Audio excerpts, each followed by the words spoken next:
জান্নাত শব্দটি, যা পবিত্র কোরআনের বিভিন্ন আয়াতে অনেকবার ব্যবহার করা হয়েছে, পৃথিবীর আকাশকে বোঝানো হয়েছে এবং পুরো বিশ্বব্রহ্মাণ্ডেরও। এই শব্দটি, যার পৃথিবীর আকাশ ও বায়ুমণ্ডলের সাথে মিল রয়েছে, তাও 7টি স্তরে বিভক্ত।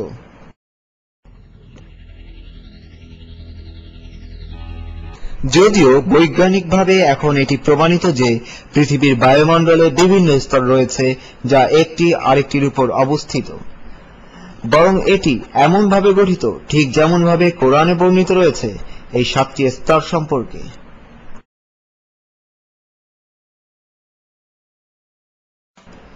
বৈজ্ঞানিকভাবে এই বিষয়টির বর্ণনা নিম্নোক্তভাবে বর্ণিত হয়েছে। বৈজ্ঞানিকরা খুঁজে পেয়েছেন যে বায়ুমণ্ডল বিভিন্ন স্তরে রয়েছে। এই স্তরগুলো তাদের চাপ ও বিভিন্ন গ্যাসের দ্বারা গঠিত, যা একটি অপরটি হতে আলাদা। যে স্তরটি, যা পৃথিবীর বায়ুমণ্ডলের সবচেয়ে কাছে অবস্থিত, তা হল ট্রপোস্ফিয়ার। এটি বায়ুমণ্ডলের ওজনের 90% দ্বারা গঠিত। ট্রপোস্ফিয়ারের উপরের স্তরটি হল স্ট্র্যাটোস্ফিয়ার। ওজোন স্তর হল স্ট্র্যাটোস্ফিয়ারের একটি অংশ, যা অতি বেগুনি রশ্মি থেকে রক্ষা করে। স্ট্র্যাটোস্ফিয়ারের উপরের স্তরটি হল মেসোস্ফিয়ার। মেসোস্ফিয়ারের উপরে থার্মোস্ফিয়ার অবস্থিত।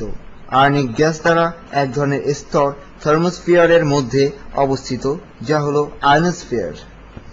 পৃথিবীর বায়ুমণ্ডলের সবচেয়ে বাইরের অংশ, যা 480 কিলোমিটার হতে 960 কিলোমিটার পর্যন্ত বিস্তৃত, তা হল এক্সোস্ফিয়ার। আমরা যদি এই স্তরগুলোকে ভালোভাবে গণনা করি, তাহলে দেখতে পাই যে এই বায়ুমণ্ডল 7টি স্তরে বিভক্ত, যেভাবে কোরআনের আয়াতে বলা হয়েছে। এটি খুবই বিস্ময়কর ব্যাপার যে এই সত্য, যা বিংশ শতাব্দীর আধুনিক যন্ত্রপাতি দ্বারা আমরা জেনেছি, পবিত্র কোরআনে বর্ণিত হয়েছিল 1400 বছর পূর্বেই।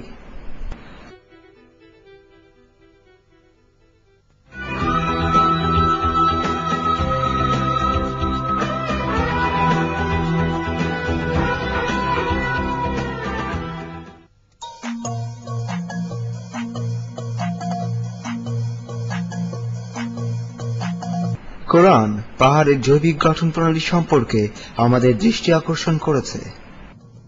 আমি পৃথিবীতে ছড়িয়ে ছিটিয়ে এমনভাবে পাহাড় স্থাপন করেছি যেন তা পড়তে না পারে। এই আয়াত থেকে পাহাড়ের ধর্ম সম্পর্কে যা আমরা লক্ষ্য করি, তা হল পৃথিবীকে পাহাড় অনেকাংশে রক্ষা করে। এই সত্যটা কারোর কাছেই জানা ছিল না যখন কোরআন নাজিল হয়েছিল।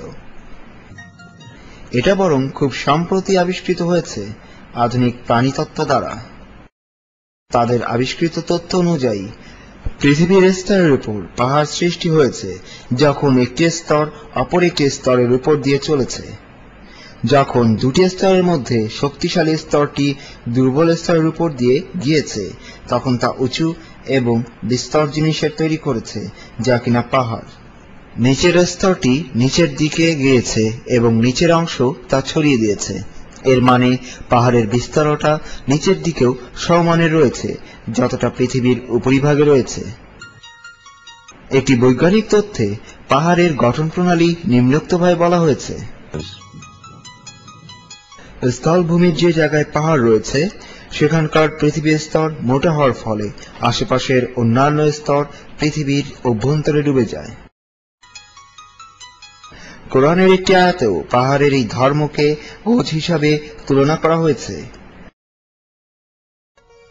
আমি কি পৃথিবীকে বিছানা এবং পাহাড়কে তার উচ্চ শিখর করে বানাইনি?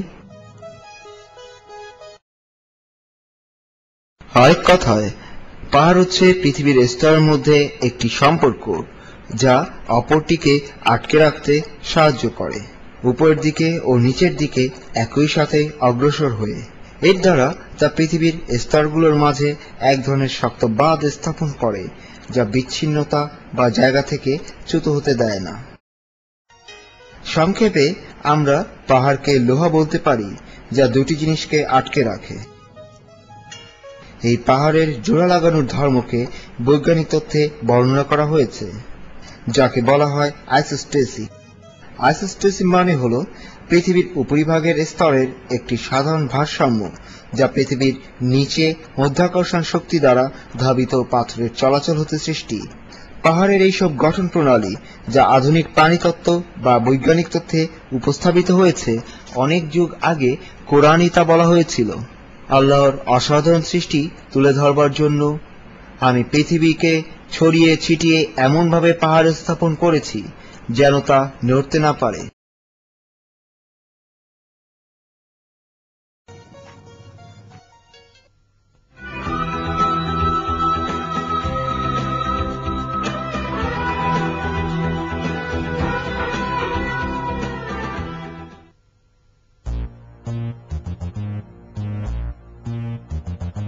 কোরআনের একটি আয়াত দ্বারা আমরা জানতে পারি যে পাহাড়গুলোর চলাচল এমন নয় যেমন আমরা দেখি, বরং তা হল অপরিবর্তনীয় বা নিত্য চলাচল।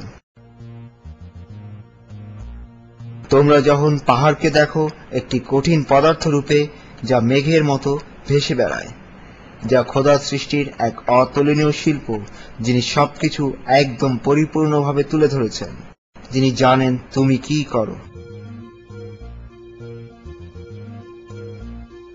পাহাড়ের এই চলাচল পৃথিবীর উপরিভাগের পরিবর্তনের উপর ভিত্তি করে হয়ে থাকে।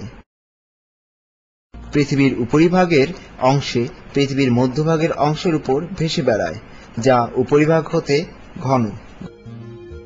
বিংশ শতাব্দীর প্রথম ভাগে যখন ইতিহাসের প্রথম একজন জার্মান বিজ্ঞানী অ্যালফ্রেড ওয়েগনার উপস্থাপন করেন যে পৃথিবীর সকল কিছুই একসাথে স্থাপিত হয়েছিল, কিন্তু পরবর্তীতে তা একটি অপরটি হতে বিচ্ছিন্ন হয়ে যায় এবং আলাদাভাবে স্থাপিত হয়।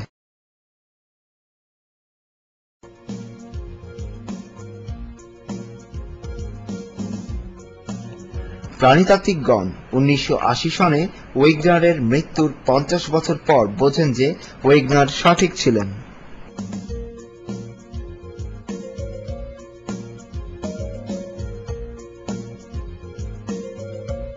প্রাণীতত্ত্বের এই আবিষ্কার বিংশ শতাব্দীতে চলতে থাকে, যেখানে পৃথিবীর স্তরের চলাচল সম্পর্কে নিম্নোক্ত তথ্য স্থাপন করা হয়।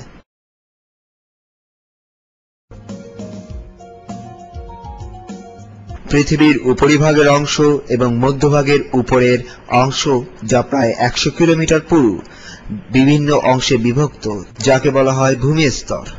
প্রায় 6 রকমের প্রধান ভূমিস্তর রয়েছে এবং অনেক ছোট ভূমিস্তরও বিদ্যমান আছে। এই স্তরগুলো পৃথিবীর মাঝে চলাচল করে তাদের মধ্যকার সবকিছু ও সমুদ্রভাগ সঙ্গে নিয়ে। ভিতরকার চলাচল গণনা করা হয়েছে প্রতি বছর প্রায় 1 হতে 5 সেন্টিমিটার পর্যন্ত। যদিও এই স্তরগুলো প্রতিনিয়ত চলাচল করে, তাই এটি পৃথিবীর ভূগোলে কিছুটা পরিবর্তন ঘটায়। প্রতি বছর আটলান্টিক সাগর একটু একটু করে প্রশস্ত হচ্ছে। এখানে একটি খুবই গুরুত্বপূর্ণ পয়েন্ট সম্পর্কে বলা হয়েছে। আল্লাহ যেখানে পাহাড়ের চলাচলের এই পরিবর্তনকে বিভক্ত হওয়ার ঝোঁক বলেছেন, আধুনিক বিজ্ঞানীগণ এই তথ্যই ব্যবহার করে থাকেন।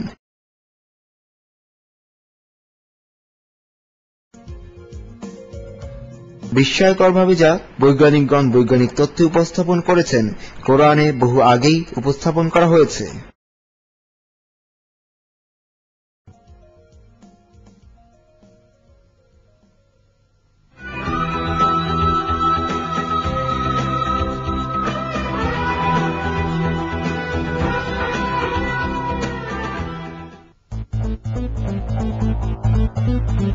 লোহা হলো অন্য পদার্থগুলোর মধ্যে একটি, যা কোরআনে বিশেষভাবে উপস্থাপন করা হয়েছে। সূরা আল হাদীদ, যার মানে হলো লোহা।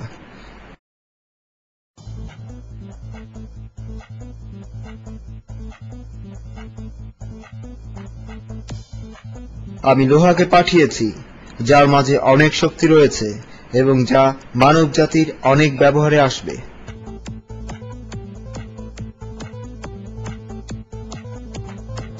পাঠিয়েছি শব্দটি, যা এই আয়াতে লোহার ক্ষেত্রে ব্যবহার করা হয়েছে, তার অর্থ যদি আমরা দেখি, তাহলে মানুষের জন্য এটি পৃথিবীতে পাঠানো হয়েছে অর্থে বোঝা যাবে। কিন্তু আমরা যদি এর সঠিক অর্থ বুঝতে চাই, তাহলে তা হবে আকাশ হতে পৃথিবীতে প্রেরণ করা, যার দ্বারা এর অর্থ অনেকাংশে বিস্ময়কর অর্থ উপস্থাপন করে।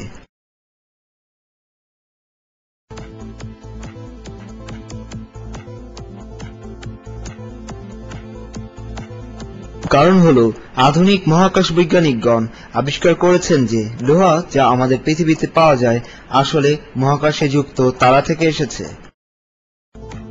বিশ্ব ব্রহ্মাণ্ডের ভারী পদার্থ যার উৎপত্তি কিনা তারার বিস্ফোরণ হতে হয়। আমাদের সোলার সিস্টেমের নিজস্ব কোনো গঠন প্রণালী নেই যা কিনা লোহার উৎপত্তি ঘটাতে পারে। লোহা শুধুমাত্র সূর্যের থেকেও বড় তারার মধ্যে উৎপন্ন হতে পারে, যেখানে তাপমাত্রা প্রায় কোটি ডিগ্রির কাছাকাছি।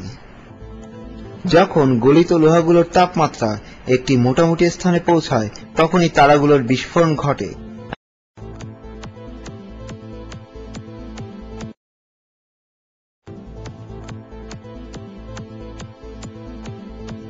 বিস্ফোরণের পর এই লোহার টুকরোগুলো ছড়িয়ে ছিটিয়ে যায়।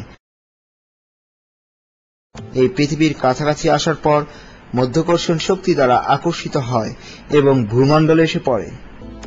এর মানে হলো লোহা আমাদের পৃথিবীর নিজস্ব উপাদান নয়, বরং তা পৃথিবীতে এমনভাবে আসে ঠিক যেভাবে কোরআনের আয়াতে বলা হয়েছে।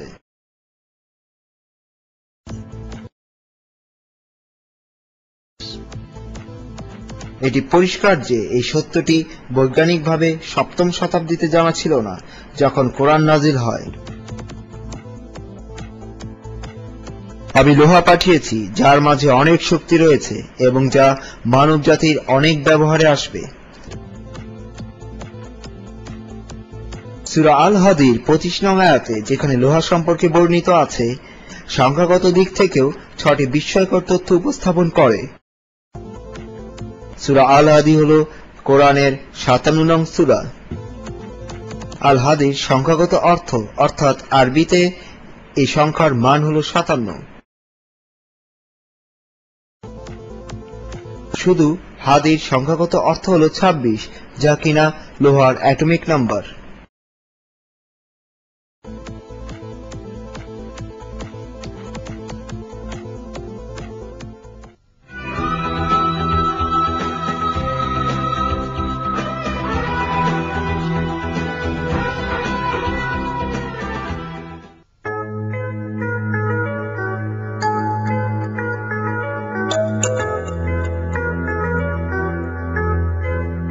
কোরআনের একটি আয়াতে বাতাসের কারণ এবং অতঃপর বৃষ্টির কারণ সম্পর্কে বলা আছে,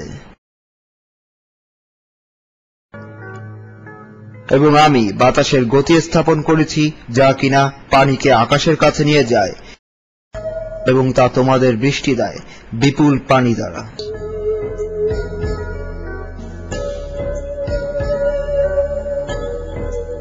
এই আয়াতের প্রথমে বলা হয়েছে তা হলো বৃষ্টির প্রথম ধাপ হলো বাতাস।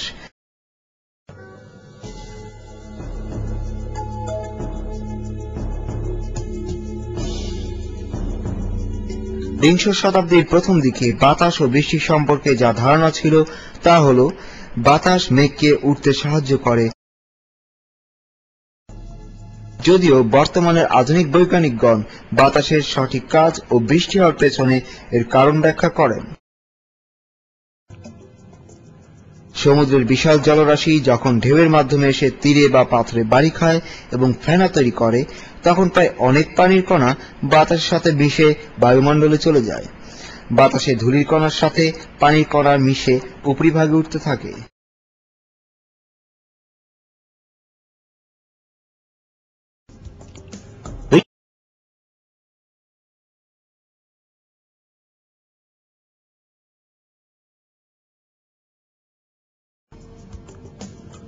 প্রথমে পানির এই কণাগুলো একত্রে মিশে মেঘের সৃষ্টি করে এবং অতঃপর মেঘ যখন ভারী হয়ে যায় বৃষ্টির মাধ্যমে তা এই পৃথিবীতে নেমে আসে।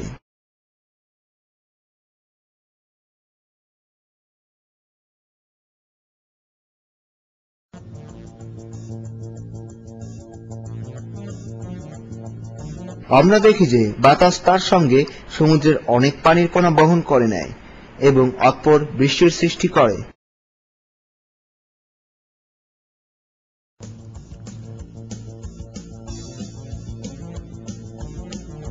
যদি বাতাস না থাকতো তাহলে পানির কণা কখনোই বায়ুমণ্ডলের ঊর্ধ্বাংশে পৌঁছাতে পারত না এবং বৃষ্টিরও সৃষ্টি হতো না।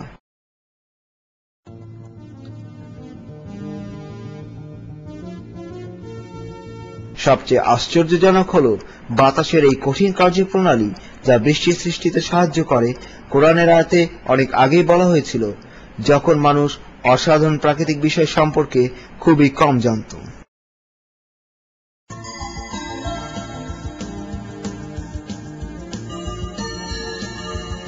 বৃষ্টির আরেকটি সত্য যা কোরআনের আয়াতে বলা হয়েছে তা হল বৃষ্টি একটি নির্দিষ্ট মাপ অনুযায়ী পাঠানো হয়। এই সত্য সম্পর্কে নিম্নোক্ত আয়াতে বলা হয়েছে, তিনি সে যে নির্দিষ্ট পরিমাণ অনুযায়ী পানি পৃথিবীতে প্রেরণ করেছেন, যা একটি মৃত জমিকেও জীবিত করতে পারে, ঠিক সেভাবে যেভাবে তোমরা একদিন জীবিত হবে। এই পরিমাপ সম্পর্কে বৈজ্ঞানিকরা পরীক্ষা চালিয়েছেন এবং দেখেছেন যে প্রতি সেকেন্ডে প্রায় 16 কোটি টন পানি বাষ্প হয়ে বাতাসে মিশে, যা বছরে 5,1300 কোটি। এর মানে হল প্রতি বছর যত পানি বাষ্প হয় তত পানি আবার পৃথিবীতে ফিরে আসে, এবং এটি শুধুমাত্র বৃষ্টি দ্বারা ভারসাম্য রক্ষার কারণে ঘটে। পৃথিবীর সমস্ত জীব এই পানির ওয়াটার সাইকেলের উপরই নির্ভরশীল। এমনকি মানুষ শত চেষ্টা করেও কৃত্রিমভাবে এটি স্থাপন করতে পারবে না।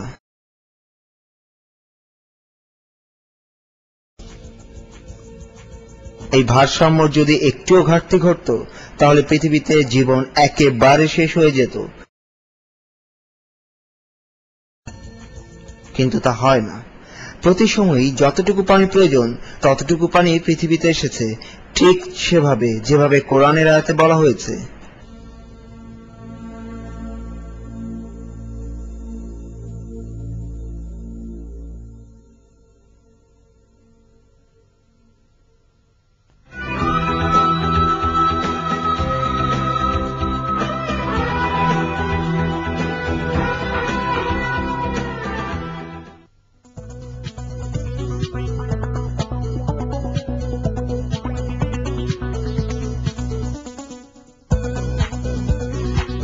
সমুদ্রের একটি বৈশিষ্ট্য যা খুব সাম্প্রতিক আবিষ্কৃত হয়েছে, কোরআনের একটি আয়াতে নিম্নোক্তভাবে বলা আছে,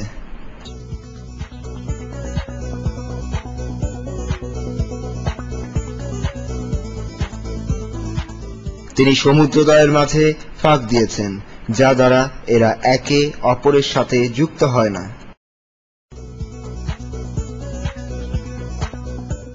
সমুদ্রের এই বৈশিষ্ট্য, যেখানে একটি সমুদ্র অপর সমুদ্রের সাথে মিলে না, সমুদ্র বৈজ্ঞানিকরা সাম্প্রতিক কালে আবিষ্কার করেছেন।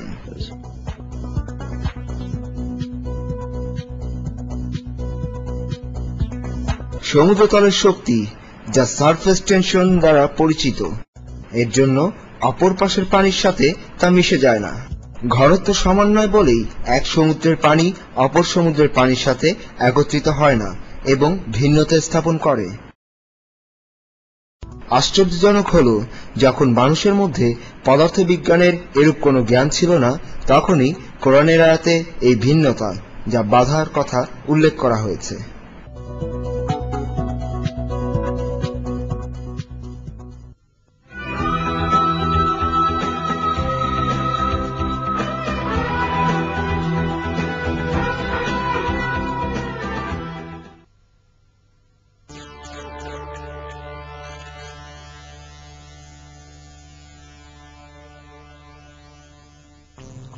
আধুনিক তত্ত্ববিজ্ঞানের পূর্বে এটি ভাবা হতো যে বাচ্চার লিঙ্গ মায়ের দ্বারাই ঘটে থাকে, এবং এটি বিশ্বাস করা হতো যে বাচ্চার লিঙ্গ পুরুষ ও মহিলার সম্মতিক্রমেই নির্ধারিত হয়ে থাকে। কিন্তু কোরআনে এ সম্পর্কে ভিন্ন তথ্যই দেয়া রয়েছে, যেখানে বলা হয়েছে ছেলে লিঙ্গ বা মেয়ে লিঙ্গ গর্ভের ভিতর স্পার্মের প্রবেশ দ্বারাই নির্ধারিত হয়। তিনিই জোড়া সৃষ্টি করেছেন, ছেলে অথবা মেয়ে, যা এক ফোঁটা বীর্যের দ্বারাই নির্ধারিত। বায়োলজিক্যাল ও জেনেটিক বৈজ্ঞানিকগণ কোরআনের এই তথ্য সম্পর্কে গবেষণা করছেন।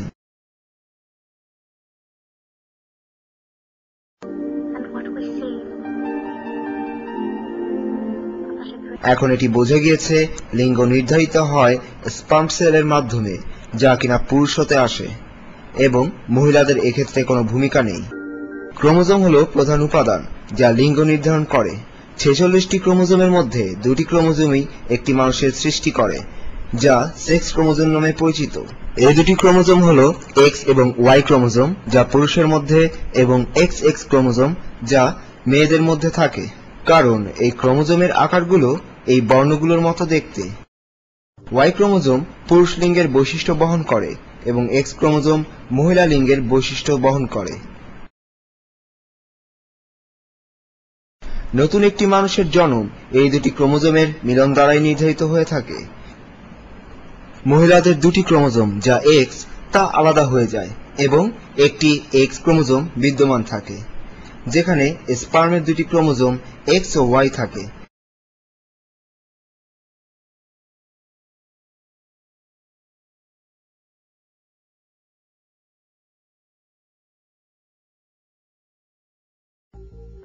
যদি এক্স ক্রোমোজোমের সাথে পুরুষের এক্স ক্রোমোজোমের মিল হয় তাহলে মেয়ে হয়,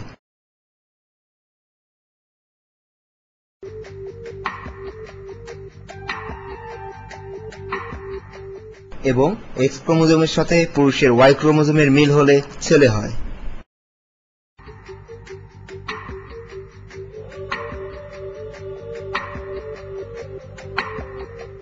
আরেক কথায় বাচ্চার লিঙ্গ নির্ধারণ নির্ভর করে যে পুরুষের কোন ক্রোমোজোমের সাথে মহিলার ক্রোমোজোমের মিল ঘটবে তার উপর।